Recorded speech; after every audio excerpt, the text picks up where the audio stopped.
2000 ରୁ 2024 ओडिशा पाई स्वर्णिम जुग। नवीन को वित्तीय परिचालना देश रे नंबर 1। बीजेडी सुप्रीमो को प्रशंसा कला आरबीआई।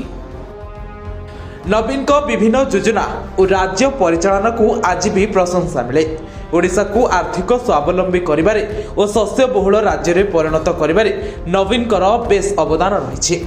वर्तमान विभिन्न कारणरू एबे चापग्रस्त देशर अर्थनीति शेयर बजार ठारू खुचरा बजार सबुठी कारबार मांदा हेलानी। हेले ए क्षेत्र में ओडिशा एक व्यतिक्रम। आज ओडिशा आर्थिक दृष्टि देशर एक सुदृढ़ राज्य। दुर्बल ओडिशा को सबल करिछि नवीन को दूरदर्शी आर्थिक परिचालना। 2000 ରୁ 2024 ओडिशा पाइथिला स्वर्णिम जुग। कारण एही समय रे मुख्यमंत्री भावे नवीन पट्टनायक दक्ष नेतृत्व राज्य अर्थनीति को देछि एक नुआ दिशा और नुआ रूप। नवीन शासन रे वित्तीय परिचालन रे ओडिशा होइछि देशर एक नंबर राज्य। 2000 मसीह रे देशर सबुठारु आर्थिक चापग्रस्त राज्य 2024 बेलकु देशर सबुठारु कम ऋणकारी राज्य रे परिणत होइछि। 2023-24 रे ओडिशा रे मोट राज्य घरोई उत्पाद जीएसडीपी अनुपात रे ऋण 16% को ह्रास घटिछि, जहाँकि देशर राज्य गुड़िक मध्य सर्वनिम्न रहितबा खोद भारतीय reserve bank RBI कहिछि।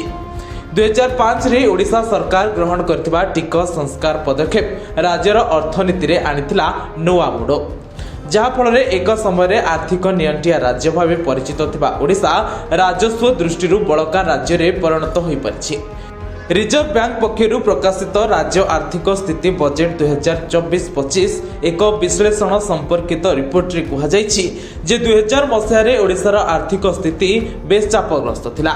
Reserve bank report रे ओडिशार एही स्वर्णिम यात्रा को 4 भाग यथा 2001 ରୁ 2005 उच्च ऋणर जुग, 2006 ରୁ 2014 उत्तम वित्तीय नीति जरिया ऋण एकत्रीकरण, 2015 ରୁ 20 पुंजी व्यय को अग्राधिकार एवं 2021 ରୁ 24 महामारी ठारू वर्तमान पर्यंत विभक्त करा। 2001 ରୁ 5 प्रथम पर्यायर राज्यर आर्थिक स्थिति एभली थिला जेउथिरे कर्मचारी को वेतन देबा, पेंशन बिल, राज्य पीएसयू गुड़िकर घोर क्षति, अत्याधिक सब्सिडी और कम ऋण आदाय राज्य को एक आर्थिक दुर्गति आड़क ठेली देथिला। 2002 ରୁ 2003 राज्य जीडीपी को ओडिशा रे ऋण अनुपात 57.3% रहितबा बेले देशर समस्त राज्य क्षेत्र रे एहा हाराहारी 32.1% रहितला। तेबे जातीय हार तुलन में ओडिशार ऋण डीजीपी अनुपात एभली उच्च स्तर में रहितला। एही समय राजस्व आय तुलन में राज्यर सुध पैठ अनुपात 34.2% रहितला। अर्थात प्रति 100 टंका आय रे राज्य को सुध बाबद 34 टंका 20 पैसा देबाक पड़ुतला। हेले 2024 रे एही स्थिति संपूर्ण रूपे बदल जाइतला। 2023-24 रे राज्य जीडीपी को ओडिशार ऋण अनुपात 16% को खसी आसीछि, जहाँकि देशर राज्य गुड़िक मध्य सर्वनिम्न रही। ओडिशार वित्तीय सुपरिचालन को यह दर्शाउछि, जहाँ देशर एक उदाहरण बोली आरबीआई रिपोर्ट रे कहा जायछि। द्वितीय पर्यायर 2005 रे मूल्ययुक्त टिकस भाट्र कार्यकारिता सह समांतराल कर व्यवस्था भली टिकस संस्कार पदक्षेप राज्य अर्थनीति को नुआ मोड़ देथिला। आईटी भित्तिक टिकस प्रशासनिक व्यवस्थार कार्यकारिता एथिरे एक नूतन अध्याय जोड़िथिला। 2016 रे वित्तीय व्यवस्था को अधिक श्रृंखलित और कड़ाकड़ी करने लगी राज्य सरकार वित्तीय श्रृंखला और बजेट परिचालना एफआरबीएम संशोधन आईन आनिथिले।